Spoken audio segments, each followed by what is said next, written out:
점점 강해지는 비결이라는 제목으로 함께 하나님의 말씀을 나누도록 하겠습니다. 사진을 한 장 준비했는데요. 준비한 사진 한 장을 보여드리면서 말씀을 시작하고자 합니다. 여러분이 보시는 것처럼 누구나 다 때가 있습니다. 때 없으신 분 계시면 한번 손 한번 들어주시면 감사하겠습니다. 확인할 방법은 없지만 누구나 다 때가 있다, 이렇게 이야기합니다. 우리가 옆 사람을 위로하는 말 중에 하나가 다 때가 있다, 이 말 아닙니까? 다 때가 있는 법이야. 너무 조급해하지 말고 잘 준비하면서 좋은 때를 한번 기다려보자. 그때가 분명히 올 거야 라고 많이들 위로하시죠. 이 말은 아직 때가 되지 않았으니 너무 서두르거나 조급하지 말라는 뜻일 겁니다. 또 이렇게도 사용할 수가 있죠. 공부는 분명 해야 할 때가 있고 물 들어올 때 노를 저어야 하는 사람도 분명 있습니다. 먹을 것을 소화시킬 수 있을 때 맛있는 거 많이 먹고 걸을 수 있을 때 많이 여행을 다니라는 조언들을 종종 어르신들을 통해 듣게 됩니다. 저희가 매월 첫째 주, 셋째 주 주일에는 교구별로 이렇게 예배를 드리지 않습니까? 구역별로 이 말씀으로 나눔을 할 때 우리 원로 장로님들 또 원로 권사님들이 이렇게 나눔하시는 이야기들을 이렇게 귀를 쫑긋이 하고 들을 때가 있습니다. 그때 하시는 말씀들이 이런 말씀입니다. 봉사할 수 있을 때 힘들더라도 봉사 많이 하라고, 은퇴하고 나면 하고 싶어도 먼저는 몸이 안 따라주고 이제 시켜주지도 않으니까 나중에 후회하지 말고 섬길 수 있을 때 부지런히 섬기라 라는 말씀들을 많이 하십니다. 젊었을 때, 어렸을 때 부모님을 따라서, 조부모님을 따라서 교회를 위해서 헌신하고 또 그렇게 하나님께 충성 봉사했던 은혜로 지금도 그 은혜를 누리며 살아가고 있다, 그런 것 같다라고 말씀하시는 분들이 많이 계십니다. 이렇게 앞서 걸어오신 믿음의 선배들이 또 후배 신앙인들에게 지혜를 나눠주시는 이 시간들을 보내게 되면요, 정말로 모든 일이든지 다 때가 있다라는 생각을 다시금 하게 됩니다. 오늘 본문 사무엘하 2장의 전반부는 다윗이 유다의 왕이 되는 과정을 기록하고 있습니다. 하나님께서 다윗을 왕으로 기름 부어 세우시고 이제 왕이 되겠다고 약속하셨는데 그 약속이 성취되었음을 볼 수가 있습니다. 사무엘하 2장의 후반부는 이 사울의 아들 이스보셋이 이스라엘의 왕이 되는 과정을 또한 기록하고 있습니다. 이 과정에서 우리가 주의 깊게 살펴볼 것은 이 이스라엘과 유다는 하나 되기보다는 서로 대치와 접전이 벌어졌고 결국 다윗이 승리하며 다윗의 강해진 전력을 보여주는 내용이 오늘 본문의 기록 내용입니다. 저는 오늘 본문 사무엘하 2장 말씀을 통하여서 다윗이 점점 강해지고 승기를 잡아서 승리할 수 있었던 그 비결을 함께 살펴보고자 합니다. 오늘 본문 1절부터 좀 보도록 하겠습니다. 여러분, 오늘 본문 1절은 어떻게 시작하고 있나요? 어떤 단어로 시작하고 있죠? 그 후에 라고 시작하고 있습니다. 여기서 그 후에는 언제를 말할까요? 그 후는 어떤 일이 있고 난 그 다음이지 않습니까? 우리가 지난 시간에 살펴본 이 사무엘하 1장 말씀의 내용을 잠시 떠올려 보도록 하겠습니다. 사울과 요나단을 포함한 사울의 3명의 아들들이 블레셋과의 전쟁에서 모두 다 전사하게 되죠. 다윗은 사울과 요나단의 죽음과 이 장례 소식을 듣고 어떻게 합니까? 애가를 지어 부르면서 진심으로 슬퍼했습니다. 이렇게 애도와 장례 절차를 모두 마친 후에가 바로 그 후입니다. 달리 말하면 사울이 죽었으니까 다윗의 목숨을 집요하게 노리던 원수의 위협이 그친 평안한 상태를 이야기하고 있습니다. 그렇죠? 다윗의 삶 전체를 둘러싸고 있었던 이 생명의 위협들이 제거된 상황, 이제는 평안하고 감사할 일만 남은 상황, 이제는 하나님께서 뜻하신 바가 이루어지기만을 기다리면 되는 상황입니다. 이때 다윗은 어떻게 행동했는지 우리 1절 말씀을 다시 한번 보도록 하겠습니다. 우리 1절 말씀을 함께 읽어보도록 하겠습니다. 시작. 그 후에 다윗이 여쭈어 아뢰되 내가 유다 한 성읍으로 올라가리이까? 여호와께서 이르시되 올라가라. 다윗이 아뢰되 어디로 가리이까? 이르시되 헤브론으로 갈지니라. 아멘. 여러분, 1절에서 다윗은 지금 어떻게 행동하고 있습니까? 다윗이 여호와께 여쭈어 아뢰되, 다윗은 지금 하나님의 뜻을 구하고 있고요. 하나님의 인도하심을 구하고 있습니다. 여러분, 다윗 참 멋지지 않습니까? 여러분, 오늘 본문 사무엘하 2장의 배경은 어떻습니까? 사울의 죽음으로 이스라엘 왕자는 어떻게 되어 있죠? 비어 있습니다. 다윗은 이미 사무엘 선지자에게 15년 전에 왕으로 기름 부음을 받은 상태입니다. 국가적인 차원에서 보면 블레셋은 이스라엘을 침략할 기회를 호시탐탐 노리고 있는 중입니다. 안 그래도 이 블레셋이 이스라엘에게는 눈의 가시 같은 존재였는데 왕도 없고요. 혼란스러운 상황에 지금이 최적기다라고 생각하고 이스라엘을 침략하려고 기회를 노리고 있는, 국가적으로 보면 위기 상황입니다. 이런 상황에서 여러분, 민심은 누구에게 향하겠습니까? 당연히 다윗 아니겠습니까? 사울의 이 세 아들들은 전쟁 중에 모두 다 죽고 없으니까 이제 다윗에게 민심이 집중되는 것은 어쩌면 당연한 일일 것입니다. 그리고 사무엘에게 이미 왕으로 기름 부음 받았기 때문에 이것은 다윗의 자리라고 해도 사실은 틀린 말이 아닙니다. 결론은 하나님께 굳이 묻지 않고 움직여도 행동해도 아무런 문제가 되지 않는 이 상황 속에서 하나님의 뜻을 구하고 있다라는 것입니다. 하나님의 인도하심을 구하고 있다라는 것입니다. 우리는 이러한 다윗의 태도를 주목해야 합니다. 여러분은 보통 언제 어떤 상황에 기도하십니까? 대표기도 순서 오면 기도하십니까? 아니면 우리 말씀처럼 항상 기뻐하라, 쉬지 말고 기도하라. 여러분, 쉬지 말고 기도하고 계십니까? 우리가 일반적으로 문제가 생겼을 때 보통 하나님께 기도하지 않습니까? 쉽사리 해결하지 못하는 어려운 문제들을 만났을 때 우리는 하나님께 더욱 간절히 기도하게 되죠. 마음이 낮아지니까 그렇습니다. 그렇다고 힘들 때, 어려울 때 하나님께 기도하는 것이 나쁘다라는 말씀이 절대 아닙니다. 오해하시면 안 됩니다. 하나님 앞에 정말 중요하고 귀한 태도가 맞습니다. 그런데 다윗은 이보다 한 단계 더 나아갔음을 우리가 주목해 보자라는 겁니다.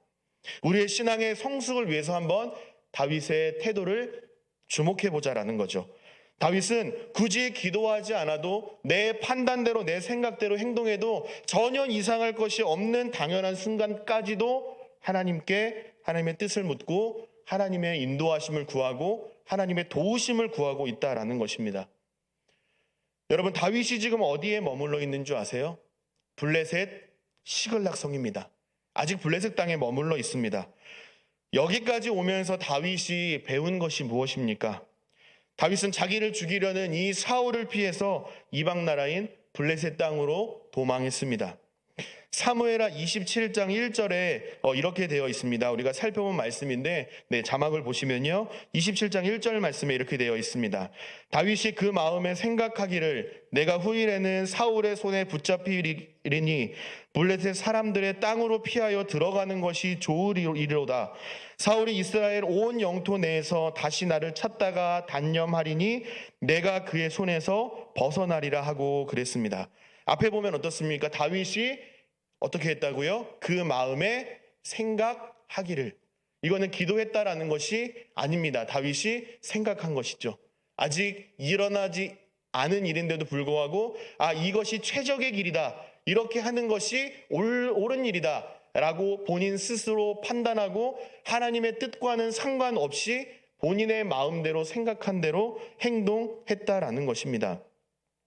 함께하는 식솔들도 많아져서 이 이스라엘에 머물 곳도 없고 억지로 남아있는다 하더라도 이 자신의 생명을 부지할 수 없다고 판단한 다윗은 자연스럽게 근접 이방 나라인 블레셋으로 시선을 돌리고 있는 것이죠.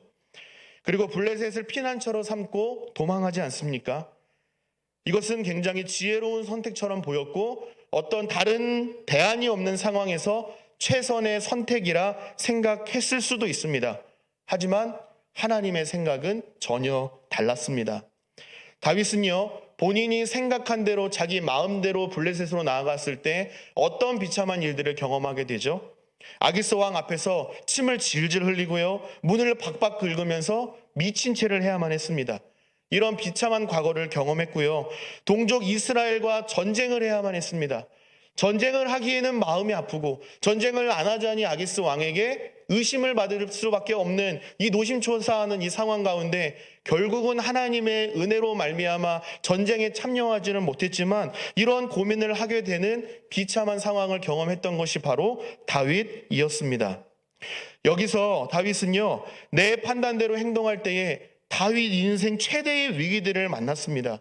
그러므로 다윗은 지금까지 걸어오면서 깨달았던 것이 무엇이냐면, 하나님의 뜻을 먼저 구하지 않고 내 생각대로 했을 때 일이 그르치게 되는구나, 위기를 만나게 되는구나, 더 큰 문제를 만나게 되는구나 라는 것을 깨닫고 하나님의 도우심과 인도하심을 구해야 한다. 그러면 반드시 살 길이 있다 라는 사실을 다윗은 지금까지도 뼈저하게 경험해 왔다라는 것입니다. 우리도 코로나 시대를 통과하면서 배운 것이 무엇입니까? 인간의 힘과 지혜와 노력을 총동원해도 안 되는 것이 있다는 사실을 우리가 깨닫지 않았습니까? 그동안 당연한 줄 알고 살았던 우리의 일상이 이것은 결코 당연한 것이 아니라 하나님의 은혜였고 하나님의 도우심이었다라는 사실을 우리가 뼈저리게 깨닫게 된 것 아니겠습니까? 지난주에 저희 집에 와이파이가 고장이 났습니다. 가구 위치를 좀 옮기다가 제가 실수로 그 와이파이 그 단자를 해먹었습니다. 와이파이가 없으니까 너무 불편하다라는 게 문제입니다. 저는 사무실 나와 있고 신방 다니니까 그렇게 불편할지 모르는데 집에 있는 아내는 참 불편했겠죠. 그래서 때로는 휴대폰을 집에 두고 가서 테더링을 켜놓고 나간 것도 있고요. 있다가 없으니까 잘 사용하다가 안 되니까 점점 불편하더라고요. 이 과정에서 제가 한 가지 크게 깨달은 것이 있습니다. 첫째로 너무나 당연한 것이라 생각했던 것에 대한 감사를 생각하게 되었습니다. 너무나 당연한 일이라 생각했는데 소중한 줄 모르고 살았고요. 어떤 사람의 말처럼 언제나 가장 소중한 것들을 평범한 일상에서 우리들이 당연하다고 생각하는 것들에 있다라는 사실을 돌아보게 되더라고요. 둘째로 내 힘을 의지하면 일을 그르치게 된다는 것을 요즘 많이 깨닫고 있습니다. 제가 아까 와이파이 해먹었다라고 말씀드렸죠. 네, 그렇게 쉽게 부서질 만한 단자가 아닌데요. 제가 해먹었습니다. 가구를 옮기고 이렇게 와이파이를 연결하는데 잘 안 되는 거예요. 자꾸 뭐가 걸리고 접촉이 안 되고 와이파이가 안 되고. 그러니까 어떻게 했을까요? 이렇게 팔을 걷어붙이고 이제 씩씩거리면서 이제 무리하게 벌리고 꽂다가 그 단자가 다 벌어져 버려서 고장이 나 버렸습니다. 결국은 망가져 버렸습니다. 아이가 8개월이 지나고 나니까요, 이제는 기어다니기도 하고 굴러다니기도 합니다. 요즘 기저귀 갈아주는 것이 굉장히 힘듭니다. 많은 분들은 그때가 가장 좋을 때야 라고 이야기하시지만요, 지금 저희에게 있어서 가장 큰 위기는 목욕시키는 것도 아니고 트림시키는 것도 아니고 이 아이의 기저귀를 가는 것이 저희에게는 엄청난 숙제입니다. 몸을 휙휙 잽싸게 돌려요. 처음에는 괜찮다가 기저귀를 꽂는 순간 메롱이라도 하는 것처럼 휙 도는 거예요. 그러면 어떻게 하는지 아십니까? 제가 이제 달래죠. 자, 우리 5초만 참아보자. 잠깐만. 금방이면 괜찮아. 조금만 있어줘, 부탁이야. 이렇게 하면요, 사정하면 어떻게 되는지 아십니까? 그 말 들을 때는 가만히 있는 것 같아요. 그러다가 이제 또 손을 움직이려고 획 돌아가지고 거기서 이제 버티기를 시작합니다. 제 마음대로 안 되니까 이제 제가 어떻게 하겠습니까? 방법이 없는 거예요. 제 손에 힘이 막 들어가요. 이제 서로 싸우기 시작합니다. 힘겨루기를 시작해요. 조금만 기다려라. 확 넘어가고, 좀만 기다려라. 휙 넘어가고. 네, 요령이 없어서 그렇죠. 아내는요, 이렇게 장난감도 주고 하면서 힘을 빼더라고요. 근데 저는 어떻게 요령이 없어가지고 아기를 잘 볼 줄 몰라서 자꾸 힘으로는 안 되지 하면서 이렇게 제압하려는 그러한 제 어리석음이 있더라고요. 여러분, 이렇게 제 어리석음 끝에는 어떤 결과가 나오겠습니까? 안 봐도 아시겠죠? 끙끙대고 서로 힘겨루기 하다가 결국엔 으앙하고 울음을 터뜨리고 말죠. 결론적으로 제가 드리고 싶은 말씀은요, 우리의 힘을 의지할 것이 아니라 하나님을 신뢰하고 하나님께 감사하는 이 다윗의 성숙한 신앙의 태도를 본받자라는 겁니다. 우리가 힘을 의지하면요, 될 것 같았던 일도 결국은 일을 그르치게 되더라고요. 마치 이 와이파이가 고장나고 아이가 우는 것처럼 말이죠. 여러분, 다윗은요, 광야에서 이 환난 날에 배운 신앙적 교훈이 있었습니다. 광야에서는 하나님의 뜻을 물어야 한다라는 이 신앙을 배웠고요. 하나님의 인도하심을 구하며 하나님을 신뢰하는 신앙을 배웠습니다. 하나님께 묻지 않고 내 판단대로 행동할 때에 일을 그르치게 되는구나 라는 사실을 뼈저리게 깨달은 다윗은요, 이제 당연한 상황에서도 하나님을 찾고 하나님을 신뢰하는, 자신의 힘을 모조리 빼고 하나님께 집중하는, 하나님을 신뢰하는 성숙한 태도를 보여주고 있습니다. 다윗이 여호와께 여쭈어하리되, 사랑하는 여러분, 환난 날에 하나님을 찾는 것과 아무런 문제도 없는 이 평안한 때에도 하나님의 뜻을 묻고 기도하는 것이 성숙한 신앙인의 모습입니다. 우리 모두가 문제가 있을 때나 없을 때나 힘들 때나 평안할 때나 하나님을 철저히 신뢰함으로 하나님의 뜻을 묻고 기도하는 성숙한 성도로 세워지는 은혜가 있게 되기를 주님의 이름으로 축복합니다. 다윗은 하나님의 뜻을 물었고요. 하나님은 즉각 응답하십니다. 하나님, 제가 어디로 갈까요? 유다 성읍으로 올라갈까요? 올라가라. 하나님, 그럼 제가 어디로 갈까요? 헤브론으로 올라가라 말씀하시죠. 하나님은 다윗에게 헤브론으로 가라 라고 말씀합니다. 다윗이 가야 할 목적지는 여러분 어디입니까? 헤브론입니다. 많고 많은 성읍이 있는데 왜 하나님께서는 굳이 헤브론으로 올라가라라고 말씀하셨을까요? 여러분, 헤브론은요, 연합, 교제, 친교라는 뜻이 있습니다. 하나님은 누구와 연합하고 교제하기를 원하실까요? 당연히 우리와 교제하기를 원하시죠. 이스라엘이 하나님과 연합하고 교제했던 이 약속의 장소가 바로 헤브론입니다. 하나님과 아브라함이 언약을 맺고 하나님께 제단을 쌓고 예배하던 장소고요. 믿음의 조상들이 장사되어 있는 곳이자 레위인의 성읍이자 도피성이었습니다. 여러분, 갈렙 아시죠? 갈렙. 85세의 갈렙이 이 산지를 내게 주소서라고 멋진 고백을 했던 사건, 여러분 기억하고 계시죠? 여호수아 14장에 기록되어 있는 이야기인데요. 갈렙이 요구했던 그 이 산지가 바로 헤브론 땅입니다. 그만큼 헤브론은 하나님과의 추억이 있는 장소고요. 특별한 은혜가 있는 지역입니다. 하나님께서는 다윗에게 헤브론으로 올라가라라고 명령하시고 다윗은 자신의 가족과 함께하는 이 무리들을 다 데리고 이제 하나님의 말씀대로 헤브론으로 향합니다. 그들의 부모와 자녀들까지 하면요, 일반적으로 600명이라고 이야기하지 않습니까? 공식적으로. 그러면 뭐 조부모 세대, 부모 세대, 자녀들, 이렇게 아내 이렇게 다 더하면 적게는 2,000명, 많게는 3,000명 정도 된다라고 이야기합니다. 어마어마한 숫자죠.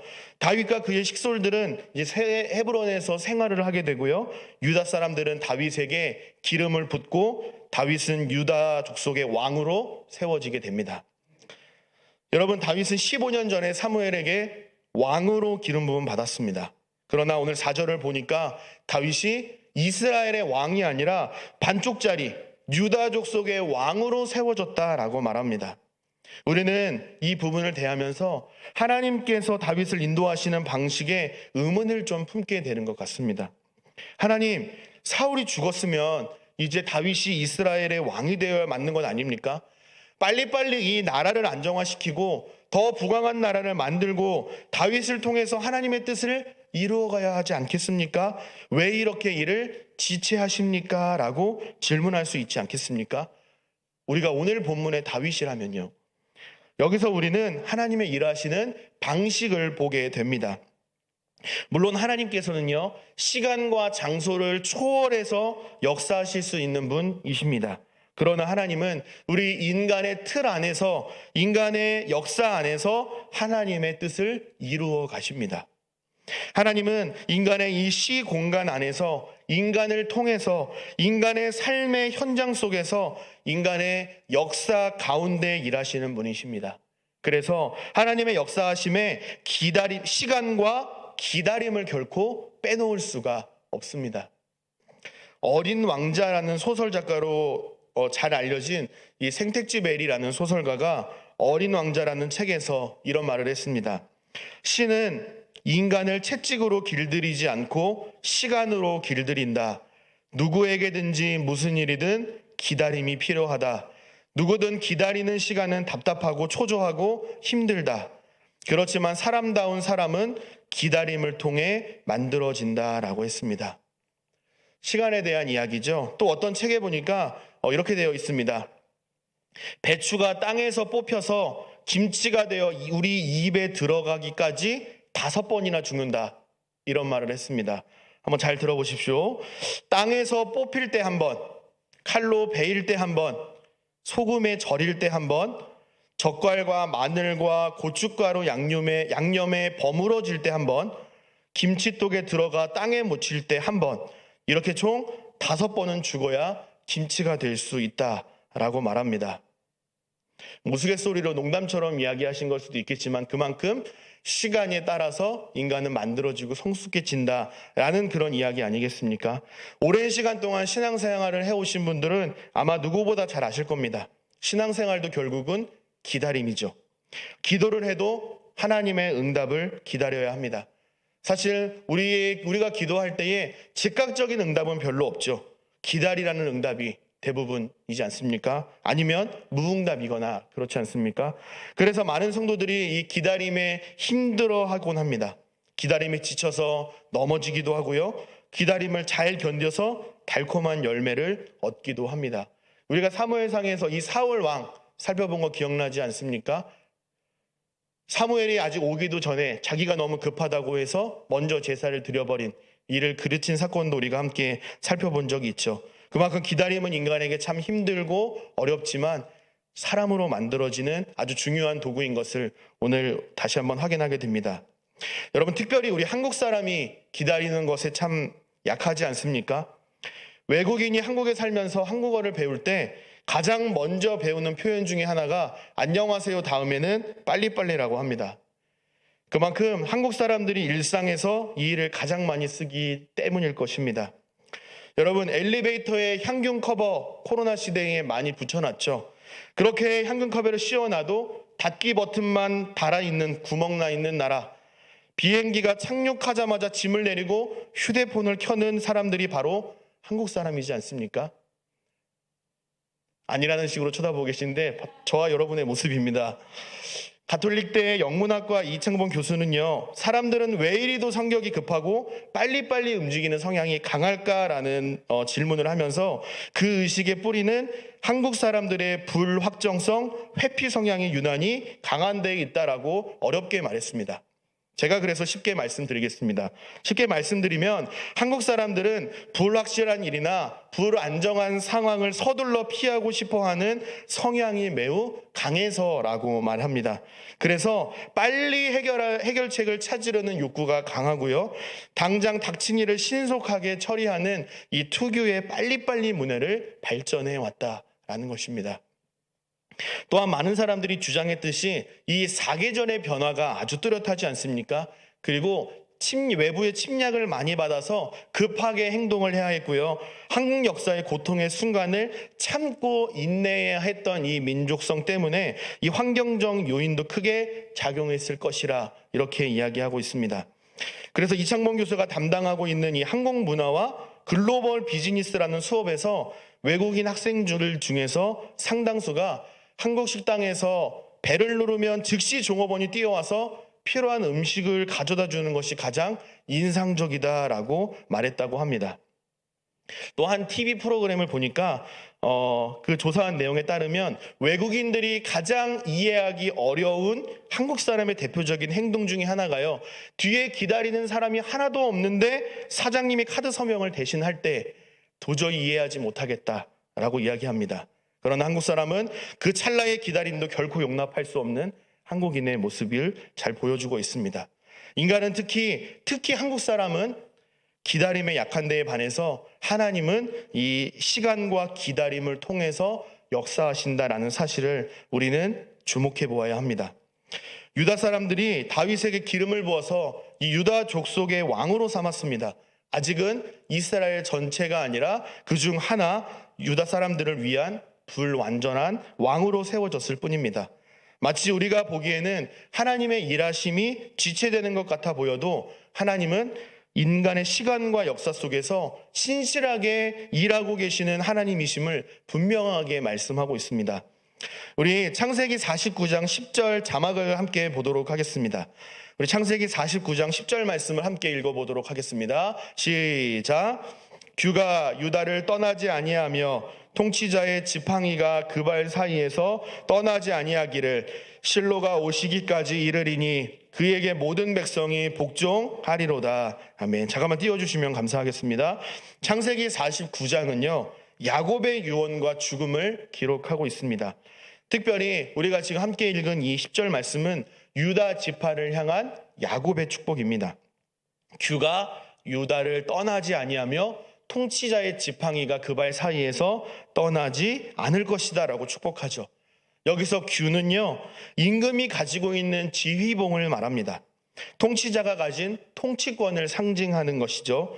이스라엘을 통치할 왕이 유다 지파에서 나올 것이라는 야곱의 예언입니다. 1차적으로는 다윗을, 그리고 궁극적으로는 메시아이신 예수 그리스도가 이 땅에 오셔서 왕으로 통치할 것을 예언하는 것이죠. 하나님은 하나님의 뜻을 이루고 계신다라는 것입니다. 하나님은 이를 지체하는 분이 아니라 하나님은 작은 것 하나까지도, 야곱의 예언까지도 성실하게 지금도 일하고 계시는 하나님이심을 오늘 이 말씀을 통하여 우리에게 말씀하고 계신 겁니다. 물론은 인간을 한없이 기다리게 하시고 침묵하고 인내하게 하시는 하나님이라 할지라도 우리를 결코 실망시키지 않으시고 반드시 말씀하신 것은 성실하게 이루시는 하나님이심을 우리가 다시 한번 집중해 보아야 합니다. 한 번 하신 약속은 반드시 이루시는 하나님이시고 그런 하나님을 우리는 신실하신 하나님이라 고백할 수 있습니다. 그러므로 우리가 믿고 있는 하나님이 신실하신 하나님이시기에 우리는 하나님을 신뢰할 수 있고요. 마땅히 신뢰하며 살아갈 것을 우리에게 교훈하고 계십니다. 네, 이제 자막 내려주셔도 좋습니다. 감사합니다. 이제 유다족 속의 왕이 된 다윗은 자신의 왕권을 견고히 하기 위해서 길르앗 야베스 사람에게 전령을 보냅니다. 다윗은 사울과 그의 3명의 아들들의 시신을 거두어주고 장례를 치러준 이 길르앗 야베스 사람을 치하합니다. 사울을 대신하여 길르앗 사람들을 반드시 책임져 줄 것이라 이렇게 약속합니다만 그런데 문제가 생겼습니다. 하나님의 일하심에 반대하는 세력들이 등장을 합니다. 8절을 보니까 사울의 군 사령관이었던 아브넬이 이스보셋을 왕으로 세웁니다. 그 내용이 사무엘하 2장 8절 9절에 기록되어 있는데요. 사무엘하 2장 8절 9절 말씀을 보시면 사울의 군사령관 넬의 아들 아브넬이 이미 사울의 아들 이스보셋을 데리고 마하나임으로 건너가 길르앗과 아술과 이스라엘과 에브라임과 베냐민과 온 이스라엘의 왕으로 삼았더라라고 말합니다. 여러분, 여기서 나오는 이스보셋이 누구신지 아십니까? 이스보셋은요 사울의 또 다른 아들입니다. 학자들의 주장에 따르면요 사울에게 불효를 해서 참전을 막았다, 그래서 전쟁에 못 나갔다라는 주장이 있지만 무튼 사울 가문입니다. 사울의 아들이죠. 몰락한 줄 알았던 사울의 가문에 아직은 불씨가 살아 있는 겁니다. 가늘지만 꺼지지 않는 이 불씨가 아직은 남아 있는 것이죠. 사무엘상은 철저한 대조 방식으로 기록되어 있다라고 거듭 말씀드린 적이 있습니다. 엘리와 사울의 대조, 사울과 다윗의 대조 등 여러 가지 대조를 통하여서 어떤 것이 옳은 길인지를 드러내 왔습니다. 오늘 본문에서도 대조는 계속되는데요. 하나님께서 선택하신 이 유다 족속과 다윗이 온 이스라엘을 통치하지 못하도록 막으려는 이 반대 세력들과의 전투가 벌어집니다. 여러분, 이유가 무엇이든지 이것은 이스라엘 동족 간의 전투이기 때문에 절대로 일어나지 말아야 할 전쟁이 일어난 것입니다. 왜 전투가 일어났는지 본문은 자세하게 설명하고 있지는 않습니다만 다윗의 입장에서 보면 자신의 앞길과 하나님의 역사를 막아서는 자들이 계속 등장하는 것을 볼 수가 있습니다. 사울이 죽었으면 이제 탄탄대로일 줄 알았는데 아니요, 사울과 같은 또 다른 반대 세력이 다윗을 막아서고 있는 상황입니다. 처음에는요 각각 12명과 12명 군대가 일제히 싸워요. 그런데 24명 모두가 그 자리에서 죽게 됩니다. 이제는 싸움이 커져서 두 군대가 전면전을 벌이게 되는데 요압의 군대가 아브넬의 군대를 압도합니다. 먼저 아사엘이 이 아브넬을 추격을 합니다. 그리고 아브넬은 주랭랑을 칩니다. 도망을 쳐요. 이 아브넬이 이제 아사엘에게 조언을 합니다. 우리 이제 그만 치우고 이것은 형제들과의 싸움이니까 우리 싸우지 말고 여기서 멈추자라고 제안합니다만 아사엘은 그의 제안을 받아들이지 않고 아브넬을 계속 추격하여서 그 아브넬을 죽이게 됩니다. 아브넬의 제안한 대로 이쯤에서 멈춰서야 맞습니다. 계속 싸워봐야 더 좋을 것이 없는 이 형제들 간의 싸움이기 때문에 그렇습니다. 하지만 아사엘은 이 아브넬을 계속 추격해서 결국은 그를 창을 찔러 죽게 합니다. 이후에도 요압은 계속해서 아브넬을 추격합니다. 끝까지 쫓아갑니다. 이후 벌어진 전면전에서 여러분 어떻게 됐는지 아십니까? 30절에 보니까 요압이 아브넬 쫓기를 그치고 돌아와 무리를 다 모으니 다윗의 신복 중에 19명과 아사헬이 없어졌다라고 말합니다. 여러분 숫자 퀴즈입니다. 19명과 아사헬이 죽었습니다. 그러면 총 몇 명이 죽은 겁니까? 20명이 죽은 거죠. 지금 다윗의 군대는 20명이 전사했다라고 기록하고 있습니다. 그러면 아브넬이 앞장선 이 사울의 군대는 어떻게 됐는지 31절에 보니까요. 다윗의 신복들이 베냐민과 아브넬에게 속한 자들을 쳐서 360명을 죽였다라고 말합니다. 여러분 몇 명을 죽였다고요? 360명을 죽였다라고 말합니다. 여러분 요압이 앞장선 다윗의 군대가 압승한 것처럼 보이죠. 그러나 어떤 전쟁이라고 말씀드렸죠? 형제들 간의 전쟁이라고 말씀드렸습니다. 그러니까 승자는 없고 모두가 다 패자만 남은 소모전일 뿐이라는 겁니다. 여기까지가 사무엘하 2장 전체의 내용입니다. 오늘 본문에서는요, 다윗의 내용이 비중이 그렇게 크지가 않습니다. 하나님께 뜻을 아뢰어 물었다라는 것 말고는 별로 다윗에게 비중이 없습니다. 오히려 다윗 주위에 있는 사람들의 이야기가 더 많이 기록된 것처럼 보입니다. 사울의 죽음에도 불구하고 여전히 다윗의 인생길을 가로막아서는 수많은 문제들을 만나게 됨을 오늘 본문을 통해서 확인하게 됩니다. 여러분 그러면 우리는 이 세상에서 문제 앞에서 어려움 앞에서 어떤 자세와 태도로 우리는 살아가야 할까요? 우리를 힘들게 하고 괴롭히게 만드는 이 문제들을 만날 때 우리는 어떻게 해야 할까요?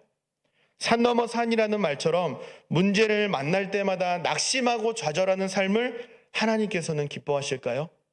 아니라는 것이죠.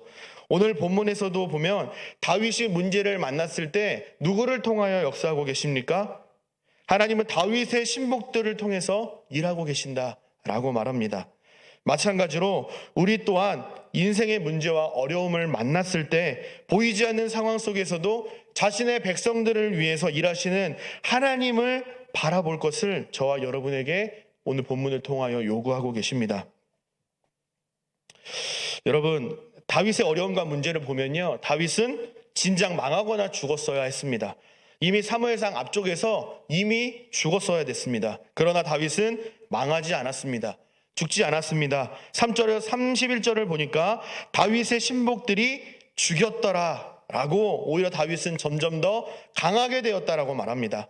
더욱 강건해지고 승리를 경험하는 삶을 살아가고 있노라 분명히 선언하고 있습니다. 사랑하는 여러분, 우리가 이 세상에서 강해질 수 있는 비결은요, 딱 하나, 오직 하나님밖에 없습니다. 예수 그리스도밖에 없습니다. 하나님을 신뢰하고 예수 그리스도를 의지하는 것 말고는 별다른 방법이 없습니다. 여러분 하나님만 붙드셔야 합니다. 하나님만 신뢰하고 하나님의 말씀에 순종하는 이 예배자들의 삶을 살아갈 때 강해지는 삶을 살아갈 수가 있습니다. 오늘 설교 제목이 점점 강해지는 비결이지 않습니까? 여러분 사도 바울은요, 하나님께 내 육체의 가시라고 불릴 만큼 고통스럽고 고질적인 질병이 떠나가게 해달라고 하나님께 무려 3번이나 간구했다라고 말합니다. 여러분 사도 바울이 정말 딱 3번만 구했을까요? 여러분 이 3번이라는 말은요, 1번, 2번, 3번 이렇게 횟수를 의미하는 것이 아니라 이 유대의 관습에 따르면요, 그만큼 자주 여러 번 반복해서 하나님께 구했다라는 말입니다. 그러나 하나님께서는 사도 바울의 간구에 어떻게 응답하시는지 아십니까? 고린도후서 12장 9절과 10절 말씀을 우리 함께 읽어보도록 하겠습니다. 고린도후서 12장 9절 10절 말씀입니다. 함께 읽습니다. 시작. 나에게 이르시기를 내 은혜가 내게 족하도다. 이는 내 능력이 약한 데서 온전하여짐이라 하신지라. 그러므로 도리어 크게 기뻐함으로 나의 여러 약한 것들에 대하여 자랑하리니 이는 그리스도의 능력이 내게 머물게 하려 함이라. 그러므로 내가 그리스도를 위하여 약한 것들과 능욕과 궁핍과 박해와 곤고를 기뻐하노니 이는 내가 약한 그때에 강함이라. 아멘. 하나님의 사역을 감당하는데 이 걸림돌 같은 이 육체의 가시를 하나님 좀 거두어 주십시오라는 그의 간절한 기도에 하나님의 대답은 무엇이었습니까? 내 은혜가 내게 족하도다. 이 육체의 가시를 통해서 하나님의 능력을 나타내 보이실 것을 말씀합니다. 하나님의 응답을 받고 10절에서 사도 바울은 이렇게 말하는 겁니다. 하나님, 이 육체의 가시를 좀 거두어 가시면요, 제가 더욱더 강건하여져서 주님께서 맡겨주신 사명을 더 잘 효과적으로 감당할 수 있을 것 같은데 육체의 가시가 오히려 제게 능력이 된다고요? 하나님, 제 육체의 가시가 저의 약함이 하나님의 강하심이 된다면 하나님, 저 그러면 이제 더 이상 이 육체의 가시 제거해달라고 기도하지 않겠습니다. 제 약함을 더 자랑하겠습니다. 하나님 안에서 더 약해지겠습니다라고 자신의 약함을 인정하고 하나님의 강하심을 인정하는 이 사도 바울을 하나님께서는 더욱더 복되게 하시고 더 강하게 하사 귀하게 사용하셨음을 우리는 너무나도 잘 알고 있는 내용입니다. 사랑하는 여러분, 오늘 본문 사무엘하 2장에서 다윗은 자신의 약함을 인정하고 하나님의 뜻을 구했습니다. 철저히 하나님의 인도하심을 구했습니다. 그렇게 할 때에 하나님께서는 응답하셨고요, 그를 위해 일하셨고 역사하셨습니다. 우리 마지막으로 11절만 보고 마치도록 하겠습니다. 11절 보시면 다윗은 온 이스라엘을 통치하기까지 헤브론에서 7년 6개월을 더 기다려야 했습니다. 그 시간은 다윗에게 낭비하는 시간이 아니라 하나님의 사람으로, 하나님의 일꾼으로, 이스라엘의 왕으로 훈련되고 있는 시간이었습니다. 제가 설교 시작할 때 보여드렸던 사진을 한 번 더 띄워주시면 감사하겠습니다. 모든 일에는 다 때가 있다라고 말씀드렸습니다. 이에 관련된 지우라는 작가라는 분이 쓴 아주 짧은 시가 있는데 한번 잘 들어주십시오. 벅벅 버버벅 보이지 않아도 다 때가 있어. 누구나 때가 있지. 아주 짧은 시입니다. 여러분, 누구나 다 때가 있습니다. 하나님께서 사용하시는 때가 있고요, 주시는 때가 있고 거절하실 때가 있습니다. 우리를 만드시고 빚으시며 훈련하시는 때도 있습니다. 즉각적으로 주실 때도 있고 기다리라라고 말씀하실 때도 있습니다. 여러분, 동시에 제가 또 다른 해석을 하나 해드리겠습니다. 동시에 우리는 다 때가 있는 사람입니다. 때의 새로운 뜻인데요, 새로운 의미를 말하는 건데 모든 사람에게는 다 허물이 있다라는 뜻입니다. 우리는 약할 수밖에 없는 존재, 넘어질 수밖에 없는 존재, 두려워하고 낙심할 수밖에 없는 한계가 많아도 아주 많은 존재라는 사실입니다. 그러니 우리의 약함을 있는 그대로 하나님 앞에 내려놓고 아무것도 염려하지 말고 다만 모든 일에 기도와 간구로 구할 것을 감사함으로 하나님 앞에 아뢰는 저와 여러분 되시기를 바랍니다. 여러분, 겸손은요, 하나님 저는 못해요, 제가 이런 걸 감히 어떻게 해요? 라고 자신을 철저히 낮추는 것이 겸손이 아닙니다. 여러분, 그러면 겸손은 무엇일까요? 나의 약함을 인정하고요, 하나님의 강하심을 붙드는 것이 겸손입니다. 겸손의 바른 의미는요, 하나님 저는 못합니다. 그러나 하나님이 힘주시면, 하나님이 함께 하시면 저는 무엇이든 할 수 있습니다 라고 고백하는 것이 성경에서 말하는 진정한 겸손입니다. 저와 여러분의 삶에 더욱더 풍성하고 깊어진 겸손으로 점점 더 강하게 되는 은혜가 있게 되기를 축복합니다. 마치 목욕탕에서 몸의 때를 밀어내고 개운한 몸과 마음으로 나왔을 때처럼요, 하나님께 모든 것을 맡기시고 하나님을 신뢰하실 수 있기를 바랍니다. 하나님의 때를 기다리고 하나님의 인도하심을 기대하며 하나님만을 신뢰하며 믿음으로 전진하는 저와 여러분 되시기를 주님의 이름으로 간절히 축복합니다. 아멘. 오늘 하나님께서